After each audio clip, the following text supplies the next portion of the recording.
ومن آياته أن خلق لكم من أنفسكم أزواجا لتسكنوا إليها وقال الله تبارك وتعالى وإذا بشر أحدهم بالأنثى جل وجهه مسودا وهو كظيم। প্রশংসা সেই মহান সত্তা আল্লাহ সুবহানাহু ওয়া তাআলার জন্য যে আল্লাহ তাবারাক ওয়া তাআলা আমাদেরকে প্রতি জুমার ন্যায় আজকেও সলাতুল জুমআ আদায় করার জন্য মসজিদে আসার তৌফিক ইনায়াত করেছেন। সেই মহান মনিবের দরবারে শুকরিয়া আদায় করি। আমরা সকলেই বলি আলহামদুলিল্লাহ। দরুদ ও সালাম বর্ষিত হোক শেরকারে কায়নাত তাজদারে মাদানী নবী কুল শিরোমণি ইমামুল আম্বিয়া নবী মক্কি নবী মাদানী নবী আহমদ নবী মুহাম্মদুর রাসূলুল্লাহ সাল্লাল্লাহু আলাইহি ওয়াসাল্লাম। আল্লাহুম্মা আমিন। আল্লাহুম্মা সাল্লি আলাইহি আল্লাহুম্মা বারিক আলাইহি। সম্মানিত মসজিদের মুসল্লি, কোরআনুল করিম সূরা রুম থেকে এবং সূরা নাহল থেকে দুটি আয়াতে কারিমা তেলাওয়াত করেছি। উল্লেখিত আয়াতকে সামনে রেখে সংক্ষিপ্ত জুমার খুতবা ইতি করব, যদি আল্লাহ তৌফিক দেন তো। আলাইহি তাওয়াক্কালতু ওয়া ইলাইহি উনীব। সম্মানিত মসজিদের মুসল্লি, আজকে জুমার খুতবায় আলোচ্য বিষয় হল নারীর মর্যাদা, ইসলামে নারীর অধিকার বা মর্যাদা। এ সম্পর্কে সংক্ষিপ্ত বিবরণের চেষ্টা করব। আলাইহি তাওয়াক্কালতু ওয়া ইলাইহি উনীব। আমরা বিগত জুমাতে দায়ুসকে নিয়ে কিছু কথা আলোচনা করেছিলাম। আজকে শুধুমাত্র ইসলাম নারীর কি গুরুত্ব দিয়েছে, মায়েদের কি সম্মান দিয়েছে, সেই বিষয়টি আলোচনা করব ইনশাআল্লাহ। এই বিষয়ে আলোচনা করতে গেলে ইসলাম পূর্ণাঙ্গরূপে পৃথিবীতে বিস্তার হওয়ার পূর্বে, অর্থাৎ আমাদের নবী পৃথিবীতে আগমনের পূর্বে যে যুগ বা যে সময়টি অতিবাহিত হয়েছে, সেই সময়ে নারীদের অবদান, নারীদের অবস্থা, নারীদের পরিবেশটা কেমন ছিল, সে সময়টি সংক্ষিপ্তভাবে আলোচনা করব ইনশাআল্লাহ। মনে রাখবেন, ইসলাম নারীকে তার যথাযোগ্য সম্মান মূল্যায়ন করেছেন। তার অনেকটি বিবরণ আপনাদের সামনে তুলে ধরব। তারই ধারাবাহিকতায় প্রথম যে বিষয় আপনাকে মনে রাখতে হবে, কোরআনুল কারীমে আল্লাহ সুবহানাহু ওয়া তাআলা 114টি সূরা দিয়েছেন। 114টি সূরার মধ্যে এমন একটি সূরাও নেই যে সূরার নামটি আল্লাহ পুরুষ রেখেছেন, পাওয়া যাবে না। 30 পারার মধ্যে এমন কোনো সূরা নেই যেখানে পুরুষ নামে কোনো সূরা আল্লাহ দিয়েছেন, নেই, দেয়নি। কিন্তু কোরআনুল কারীম আল্লাহ সুবহানাহু ওয়া তাআলা একটি বৃহত্তম সূরা, যার নাম হলো সূরা নিসা, যার অর্থ হলো মহিলা। মহিলাদের ব্যাপারে আল্লাহ সুবহানাহু ওয়া তাআলা সরাসরি কোরআনুল কারীমে একটি সূরাই অবতীর্ণ করেছেন। আল্লাহ মায়েদের কত গুরুত্ব দিয়েছেন বলুন সুবহানাল্লাহ। অথচ আল্লাহ সুবহানাহু ওয়া তাআলা মায়েদেরকে যে সম্মান দিয়েছে, নারীকে যে সম্মান দিয়েছে, মুহাম্মদুর রাসূলুল্লাহ সাল্লাল্লাহু আলাইহি সাল্লাম মেয়েদের যা সম্মান দিয়েছে, পৃথিবীর কোনো ধর্ম, পৃথিবীর কোনো নেতা সেই সম্মান মেয়েদের দেয়নি, দিতে পারেনি। তার কয়েকটি ধর্মের কথা আমরা আলোচনা করার পূর্বে ইসলাম আসার পূর্বে নারীদের অবস্থান কেমন ছিল তা আমরা সবাই মোটামুটি অবগত আছি। যে সময় নারীদের কোনো বেঁচে থাকার অধিকারই ছিল না, যে সময়কার পুরুষেরা মেয়ে দিয়ে ব্যবসা করত, নারী দিয়ে ব্যবসা করত, অনেকেই তার স্ত্রীকে দিয়ে দেহ ব্যবসা করত টাকার বিনিময়।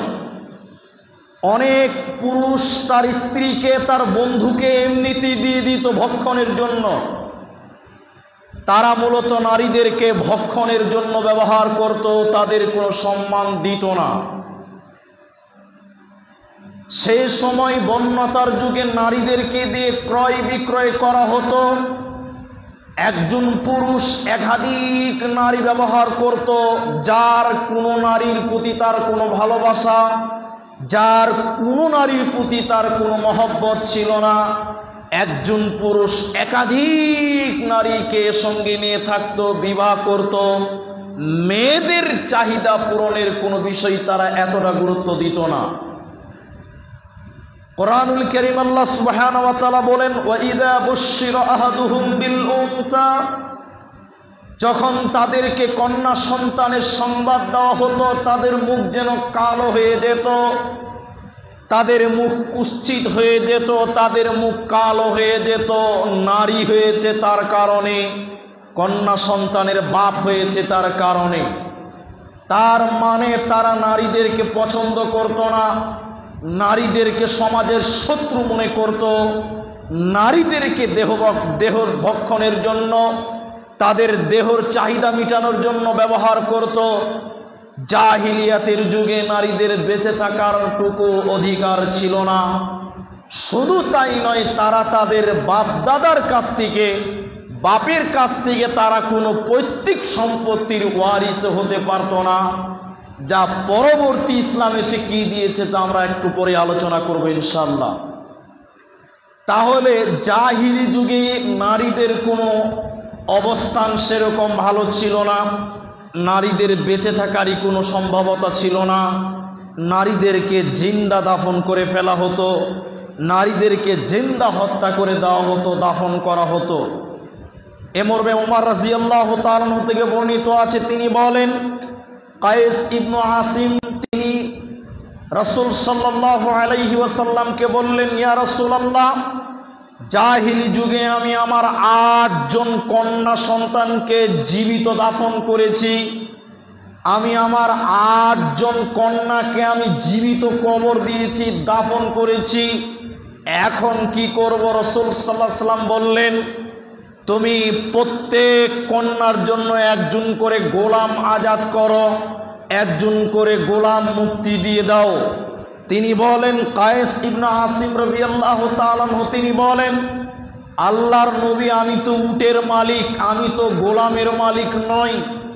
আমি তো উটের মালিক, আমি তো গোলামের মালিক নই। আমি তো উটের মালিক, আমি তো গোলামের মালিক নই। আমি কি করে গোলাম আজাদ করব? রাসূল সাল্লাল্লাহু আলাইহি সাল্লাম মায়েদের সম্মান দিয়েছে। দেখেন, নবী বলেন, যাদেরকে হত্যা করেছ প্রত্যেক নারীর বিনিময়ে একটি করে উট তুমি কুরবানি করবে আল্লাহর রাস্তায়, একটি করে উট আল্লাহর রাস্তায় জবাই করে দিবে, কুরবানি করে মানুষকে খিলাবে, তাহলে হয়তো তুমি এর কারণে ক্ষমা পেয়ে যেতে পারো। তাহলে উল্লেখিত হাদিস থেকে বোঝা যায় সে সময় নারীদের হিত পুঁতে ফেলা হতো, তাদের বেঁচে থাকার কোনো অধিকারটুকু সে সময় মানুষেরা রাখেনি। আমরা আলোচনা করছি ইসলাম সেই নারীদের কি অবস্থান দিয়েছে, ইসলাম সেই নারীদের কি মূল্যায়ন করেছে, ইসলাম সে সকল নারীদেরকে কি প্রাধান্য দিয়েছে। মুহাম্মদুর রাসূলুল্লাহ সাল্লাল্লাহু আলাইহি ওয়াসাল্লাম বলেন, মুগিরা রাদিয়াল্লাহু তাআলা আনহু হতে বর্ণিত, রাসূল সাল্লাল্লাহু আলাইহি ওয়াসাল্লাম বলছেন, হে পৃথিবীর মানুষেরা, আল্লাহ তোমাদের জন্য হারাম করেছেন। মুগিরা রাদিয়াল্লাহু তাআলা আনহু হতে বর্ণিত, রাসূল সাল্লাল্লাহু আলাইহি ওয়াসাল্লাম বলেছেন, হে পৃথিবীর লোক, আল্লাহ তোমাদের জন্য হারাম করেছেন তোমাদের মাতাদের অবাধ্য হওয়া, মায়েদের বিরুদ্ধে আচরণ করা, মায়েদের আদেশ অমান্য করা তোমাদের জন্য হারাম করে দিয়েছে। মায়েদের অবাধ্য হওয়া আমাদের জন্য হারাম। এই জন্য আল্লাহ তাআলা বলেন, আমার ইবাদত করার পরে পরে তোমরা পিতা এবং মাতার অনুসরণ করো, তাদের ইহসান করো, তাদের সঙ্গে ভালো ব্যবহার করো। তাহলে ইসলাম মায়েদের অনেক গুরুত্ব দিয়েছে, যা ইহুদি খ্রিস্টানরা দেয়নি, যা ইহুদি খ্রিস্টানরা দেয়নি। সালমাত ইবনে ইয়াজুজ যুফি তিনি বলেন, একদিন আমি এবং আমার ভাই, আনা ওয়া আখি, আমি এবং আমার ভাই রাসূল সাল্লাল্লাহু আলাইহি সাল্লামের কাছে যেয়ে বললাম, আমি এবং আমার ভাই কলা ইনতালাকতু আনা ওয়া আখি, আমি এবং আমার ভাই রাসূল সাল্লাল্লাহু আলাইহি সাল্লামের কাছে যেয়ে বললাম, কলা কুলনা ইয়া রাসূলুল্লাহ ইন্না উম্মানা মুলাইকাতান কানাত তাসিলুর রাহিমা ওয়া তাকরুদ দাঈফা। তিনি বলেন, আমি একাই যাইনি, আমার ভাইকে নিয়ে গিয়ে বললাম, আল্লাহর নবী, আমার মা মেহমানদারি করতে খুব পছন্দ করতেন, মেহমানদারি খুব ভালো করতেন এবং আত্মীয়তার সম্পর্ক বজায় রাখতেন। রাবি সালমাত ইবনে ইয়াজুজ যুফি তিনি বলেন, আমরা দুই ভাই রাসূলের কাছে দিয়ে বললাম, আল্লাহর নবী, আমার মা মেহমানদারি করতে খুব পছন্দ করতেন এবং আত্মীয়র সম্পর্ক বজায় রাখতেন। আল্লাহর নবী, আমার মা কি এর বিনিময় আরও ভালো কাজ করেছেন? এর বিনিময় কি কিয়ামতের দিন উপকৃত হবে?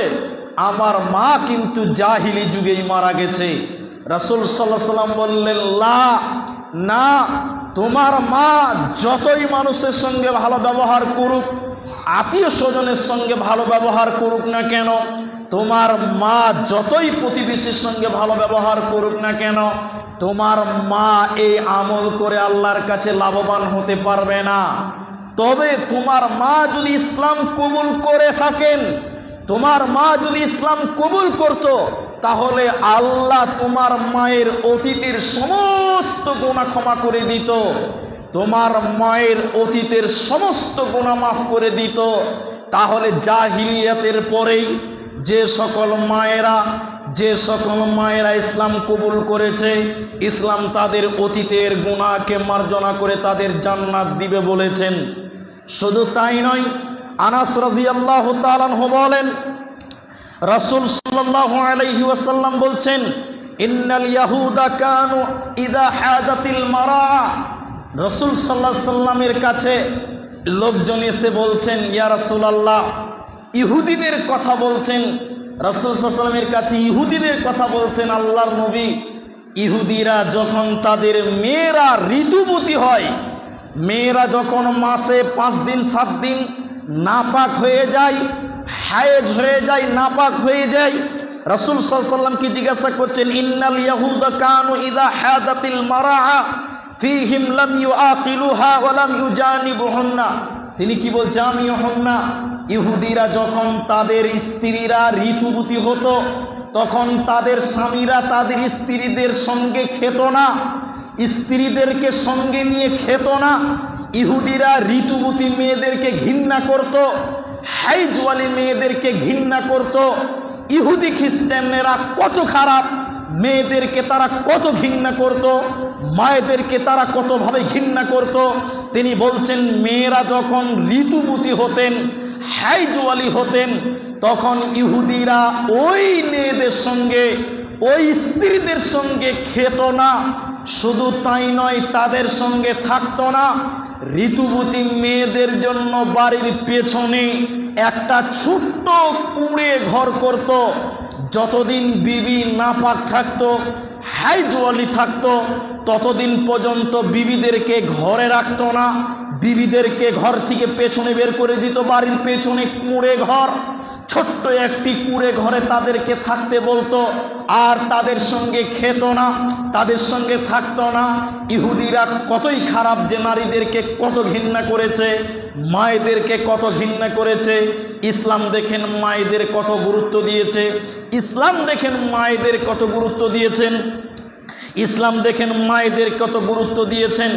আবু হুরায়রা রাদিয়াল্লাহু তাআলা আনহু বলেন, রাসূল সাল্লাল্লাহু আলাইহি সাল্লামের কাছে এক যুবক এসে বলছেন, আল্লাহর নবী, আমার কাছে সবচেয়ে ভালো ব্যবহার পাওয়ার হক রাখে কে?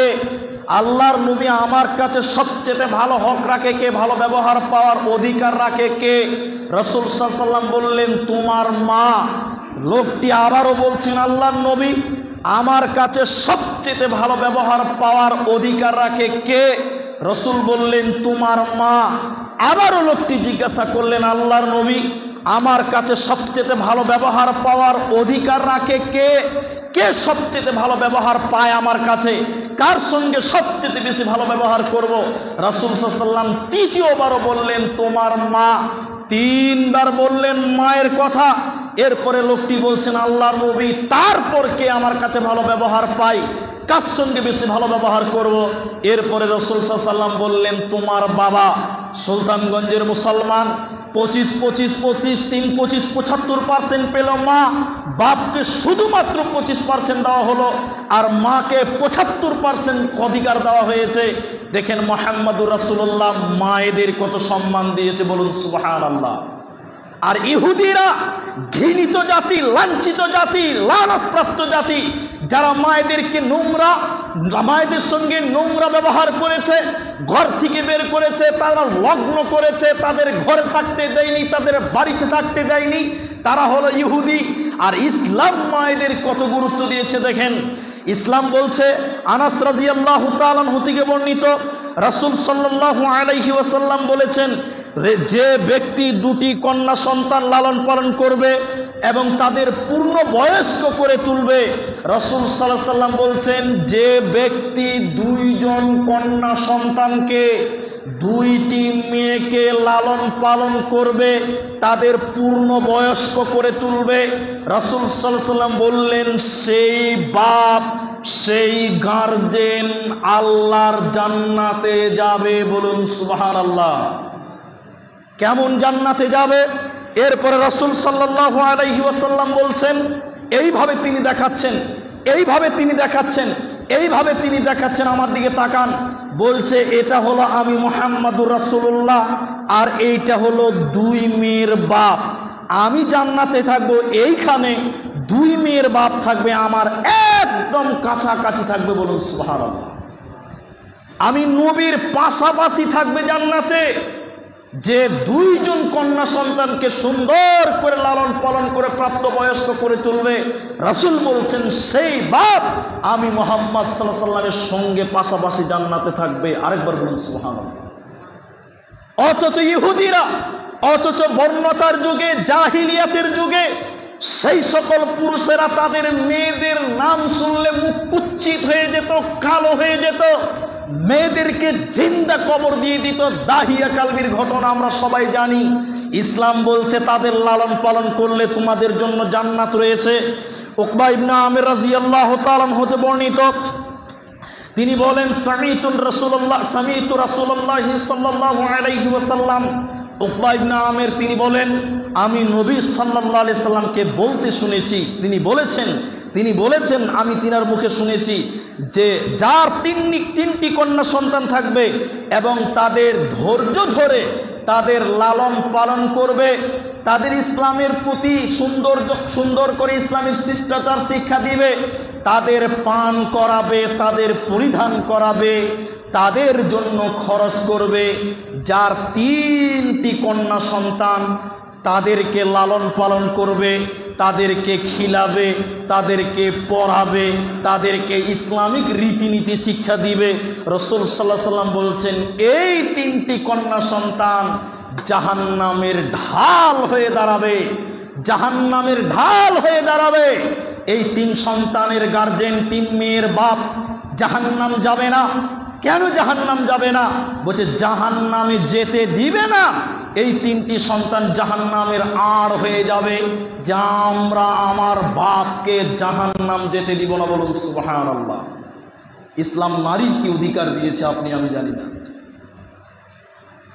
ইবনে আব্বাস রাদিয়াল্লাহু তাআলা আনহু এর পরে বলছেন, ইবনে আব্বাস রাদিয়াল্লাহু তাআলা আনহু থেকে বর্ণিত, রাসূল সাল্লাল্লাহু আলাইহি ওয়াসাল্লাম বলেন, কোন মুসলিমের দুইটি কন্যা সন্তান সে তাদের ভালোভাবে রক্ষণাবেক্ষণ করবে, যতদিন তারা দুজন তার কাছে থাকবে, তাদের দেখাশোনা করবে, সে জান্নাতে থাকবে, সে জাহান্নাম যাবে না।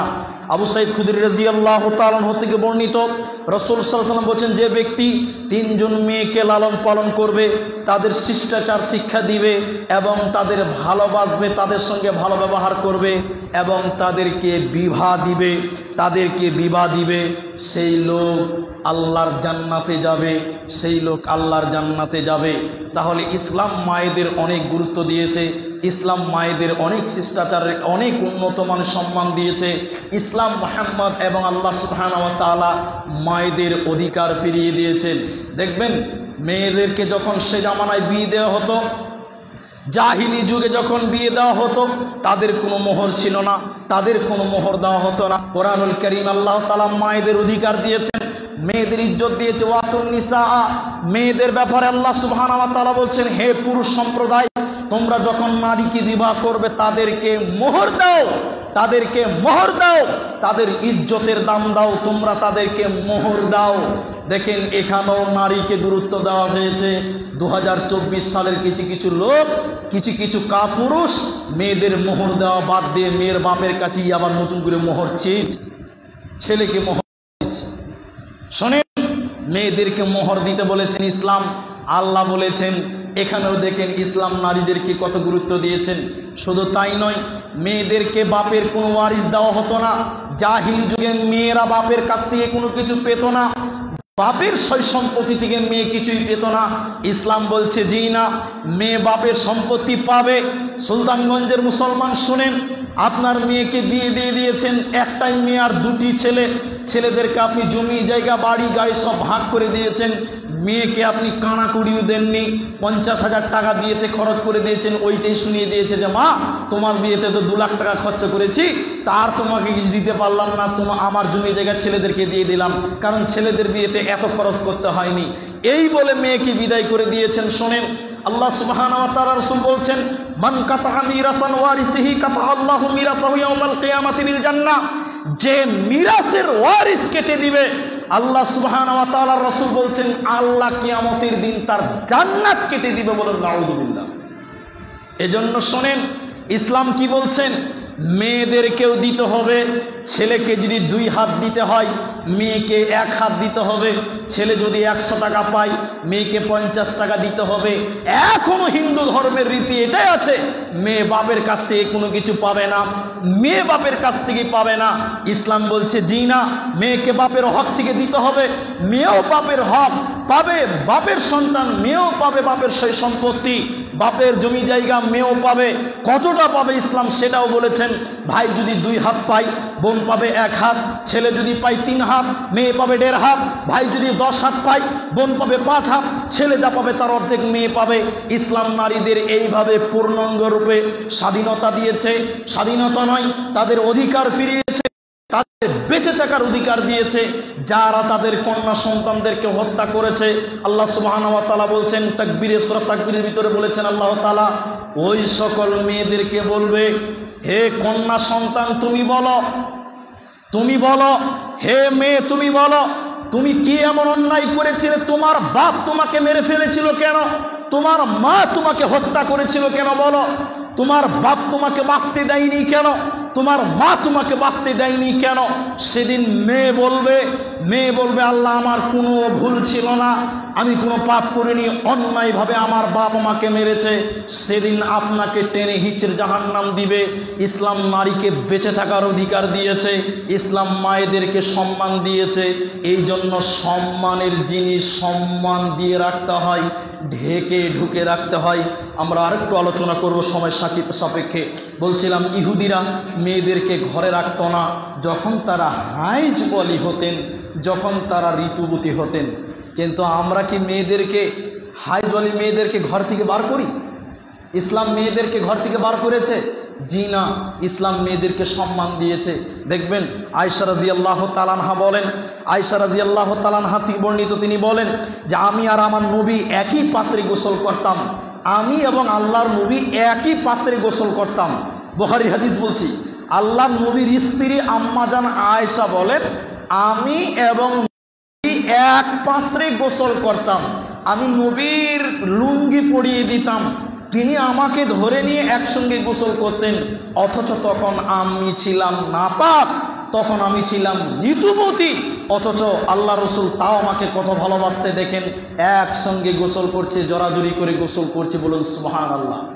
আয়েশা রাদিয়াল্লাহু তাআলা আনহা এরপরে বলেন, আমি যখন কোনো সময় পানি পান করতাম, কোনো গ্লাসে পানি পান করতাম, অর্ধেক পানি পান করে রসুলকে দিতাম, যেই জায়গাতে আমি মুখ লাগিয়ে পানি পান করেছি রাসূলুল্লাহ সাল্লাল্লাহু আলাইহি সাল্লাম ওই জায়গাতে মুখ লাগিয়ে পানি পান করতেন, অথচ ওই সময় আমি ছিলাম ঋতুবতী, ওই সময় আমি ছিলাম হাইজওয়ালি, ওই সময় আমি ছিলাম নাপাক, বলুন সুবহানাল্লাহ। ইহুদিরা নাপাক মেয়েদেরকে ঘর থেকে বের করতো, তাদের সঙ্গে খেত না।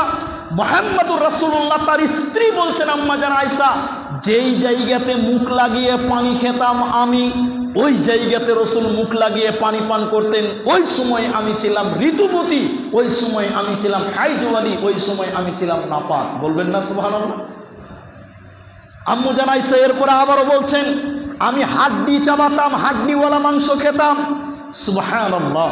রসুলের স্ত্রী বলছেন আম্মা জান আয়েশা, আমি হাড্ডি চাবাচ্ছি, হাড্ডিওয়ালা মাংস, আমি অর্ধেক খেলাম হাড্ডির মাংস, হাড্ডি, তারপরে ওই হাড্ডি যেখানে যেখানে আমি খেয়েছি ওই বাকি অংশ হাড্ডিটুকু আমি রসুলকে দিতাম, যেই জায়গাতে আমি মুখ দিয়ে চাবিয়ে চাবিয়ে হাড্ডি খেয়েছি রসুল সাল্লাল্লাহু আলাইহি সাল্লাম ওই জায়গাতে মুখ দিয়ে চেটে চেটে হাড্ডি খেতেন, অথচ আমি রসুলের স্ত্রী, তখন আমি ঋতুবতী ছিলাম, বলুন সুবহানাল্লাহ। ঋতুবতী মহিলারা, তাদেরকে নিয়ে আপনি শোবেন, তাদের সঙ্গে থাকবেন, তাদের সঙ্গে গোসল করবেন, তাদের সঙ্গে খাবেন। রাসূল সাল্লাল্লাহু আলাইহি সাল্লাম ইতিকাফ অবস্থায় মসজিদে অবস্থান করছেন, রাসূল সাল্লাল্লাহু আলাইহি সাল্লাম মাথা বাড়িয়ে দিলেন আয়েশার দিকে, রাসূল সাল্লাল্লাহু আলাইহি সাল্লাম মাথা বার করে দিলেন আয়েশার দিকে। আল্লাহ রসুলের স্ত্রী আম্মা জান আয়েশা, তিনি তার মাথাকে ধুয়ে দিলেন অথবা তিনি তার মাথাকে আঁচড়িয়ে দিলেন। আম্মা জান আয়েশা বলছেন, তখন আমি ঋতুবতী, তখন আমি নাপাক, তখন আমি হাইজওয়ালি, এই অবস্থায় রসুলের মাথা আঁচড়িয়ে দিয়েছি, রসুলের মাথা মুছে দিয়েছি, বলুন সুবহানাল্লাহ। ও মুসলমান মেয়েদেরকে ইসলাম কত গুরুত্ব দিয়েছে, একাধিক হাদিস থেকে আপনাকে প্রমাণ করতে পারি, তাহলে বোঝা যায়। মাইমুনা রাদিয়াল্লাহু তাআলা আনহা, এরপরে মাইমুনা রাদিয়াল্লাহু তাআলা আনহা বলেন, রাসূল সাল্লাল্লাহু আলাইহি ওয়াসাল্লাম সালাত পড়তেন একটি চাদরে, যে চাদরের কিছু অংশ আমি গায়ে দিয়ে থেকেছি, ওই চাদরের অপর অংশই রাসূল সাল্লাল্লাহু আলাইহি ওয়াসাল্লাম নামাজ পড়েছেন, বলুন সুবহানাল্লাহ। মাইমুনা বলছেন, অথচ ওই সময় আমি ঋতুবতী, ওই সময় আমি নাপাক, ওই সময় আমি হলাম হাইজওয়ালি, ওই সময় আমি হলাম নাপাক। অতএব বোঝা যায় যে নাপাক অবস্থায় যে মেয়েরা থাকবে তাদেরকে অবজ্ঞা করা চলবে না, তাদেরকে অবহেলা করা চলবে না, শুধু যেগুলো নিষেধ করা হয়েছে তাদের সঙ্গে মিলন করা যাবে না। শোবেন, খাবেন, পড়বেন, থাকবেন, ঘুরবেন, সব করবেন, শুধু আপনি তার সঙ্গে স্ত্রী মিলন করবেন না, নামাজ পড়বেন না, যেগুলো নিষেধ করা হয়েছে স্পেশালভাবে সেগুলো দেখবেন। আয়েশা রাদিয়াল্লাহু তাআলা আনহা বলেন, নবী সাল্লাল্লাহু আলাইহি ওয়াসাল্লাম একদা আমাকে বললেন, আয়েশা তুমি আমাকে মাদুলি দাও। রাসূল সাল্লাল্লাহু আলাইহি ওয়াসাল্লাম আয়েশা রাদিয়াল্লাহু তাআলা আনহাকে বললেন মসজিদ হতে মাদুলি দাও। নবী মসজিদে রয়েছে, আল্লাহ রসুলের স্ত্রী আয়েশার ঘর পাশে আছে। আল্লাহ নবী স্ত্রীকে বলছেন, আয়েশা মাদুলটা দাও, মুসল্লাটা দাও, যাই নামাজটা দাও। রাসূলুল্লাহ মসজিদে, আল্লাহ নবী স্ত্রীকে বলছেন মাদুলটা দাও, নামাজ পড়ব। তখন আয়েশা রাদিয়াল্লাহু তাআলা আনহা বলছেন, আল্লাহ নবী আমি যে নাপাক, আমি যে হাইজওয়ালি, আমি যে ঋতুবতী হয়ে আছি। তখন আল্লাহ রাসূল সাল্লাল্লাহু আলাইহি ওয়াসাল্লাম বললেন, আয়েশা হাইজ কি তোমার হাতে লেগে আছে? ঋতু কি তোমার হাতে লেগে আছে নাকি? তাহলে হাতে তো লেগে নাই, দাও মুসল্লা দাও, নামাজ পড়বো। তুমি মাদুল দাও, আমি নামাজ পড়বো। দেখেন রাসূল সাল্লাল্লাহু আলাইহি ওয়াসাল্লাম তার স্ত্রী ঋতুবতী, তাদের সঙ্গে কত সুন্দর আচরণ করেছেন। অথচ আবার হাদিসটা রিপিট করে বলি, আনাস রাদিয়াল্লাহু তাআলা বলেন যে রাসূল সাল্লাল্লাহু আলাইহি ওয়াসাল্লামের ব্যাপারে আনাস রাদিয়াল্লাহু তাআলা বলেন, ইন্নাল ইহুদেরা যখন তাদের স্ত্রীরা ঋতুবতী হতেন তখন তারা তাদের সঙ্গে খেত না, তাদের সঙ্গে থাকতো না, তারা তাদের সঙ্গে থাকতো না, তারা তাদের সঙ্গে খেত না। তিনি বলছেন ফিহিম লাম ইউকিলুহা, তারা তাদের সঙ্গে খেত, ওয়ালাম ইউজামিউহুন্না, এবং তাদেরকে থাকতে দিত না। অথচ ইসলাম মায়েদের কত সুন্দর শিষ্টাচার দিয়েছেন। আজকের জুমার খুতবায় সবচেয়ে মূল্যবান কথা এটাই, আজকের জুমার খুতবায় সবচেয়ে গুরুত্বপূর্ণ কথা এটাই। মা, মেয়েরা হলো মায়ের জাত। সে আপনার মেয়ে হোক, আমার মেয়ে হোক, আপনার মা হোক, আমার মা হোক, মায়েদের স্থান এতই উপরে। হাদিসে এমনও বলা হয়েছে মায়ের পদতলে জান্নাত, মায়ের পদতলে জান্নাত। রাসূল সাল্লাল্লাহু আলাইহি ওয়াসাল্লাম থেকে হাদিস আসার পাওয়া যায়। শুধু তাই নয়, ইবনে ওমর রাদিয়াল্লাহু তাআলা বলেন হুমা জান্নাতুকা হুমা নারুকা, মা বাপ তোমার জান্নাত, মা বাপ তোমার জাহান্নাম। মায়ের যে কত গুরুত্ব তা আপনাকে করতে পারবো না। মায়ের এত গুরুত্ব, এত গুরুত্ব, এজন্য মায়ের জাতির, মা জাতির এত গুরুত্ব, এজন্য মা জাতিকে ঢেকে ঢুকে থাকতে হয়। যে জিনিসের মূল্য বেশি সেই জিনিসকে আর করে রাখতে হয়। কথা কি বুঝতে পেরেছেন? স্বর্ণকারের দোকানে যান, আপনি স্বর্ণকারের দোকানে যান, দেখবেন চাঁদির আংটি সামনে কাঁচে টেবিলে ঝুলিয়ে রেখেছে, সাজিয়ে রেখেছে। চাঁদির পায়ের তোড়া দেখেন টেবিলে সাজিয়ে রেখেছে। স্বর্ণকার দেখেন চাঁদির মালা সামনে সুন্দর সাজিয়ে রেখেছে। স্বর্ণকার সোনার মালা কেন ঝুলিয়ে রাখে না? সোনা খুব মূল্যবান জিনিস, হিরে খুব মূল্যবান জিনিস। জিনিস যত মূল্য তত তাকে ঢেকে ঢুকে রাখতে হয়। মা আপনার অনেক মূল্য, ইসলাম মায়ের অনেক মূল্য দিয়েছে, বোনদের অনেক মূল্য দিয়েছে। এই জন্য মাকে ঢেকে ঢুকে রাখতে হবে, মাকে ঘিরে রাখতে হবে। জিনিসের মূল্য হয়েছে, তার জন্য আমরাও সম্মান দেই। আল্লাহ সম্মান দিয়েছে, কোরআনে সূরা নিসা বলে অবতীর্ণ করে দিয়েছেন। আল্লাহ সুবহানাহু ওয়া তাআলা আমাদের মায়েদের সম্মান দিয়েছে। সে মায়েরা যেন ইসলাম মোতাবেক চলতে পারে, আমরা যেন চালাতে পারি। আল্লাহ যেন আমাদের সেই তৌফিক দান করেন। আমরা সকলে বলি আল্লাহুম্মা আমিন। প্রতিপালক, তোমার কাছে দোয়া রাখি আমরা কোরআন সুন্নাহ মোতাবেক চলবো। আল্লাহ তুমি আমাদের সেই তৌফিক দান করো। আমরা বলি আল্লাহুম্মা আমিন।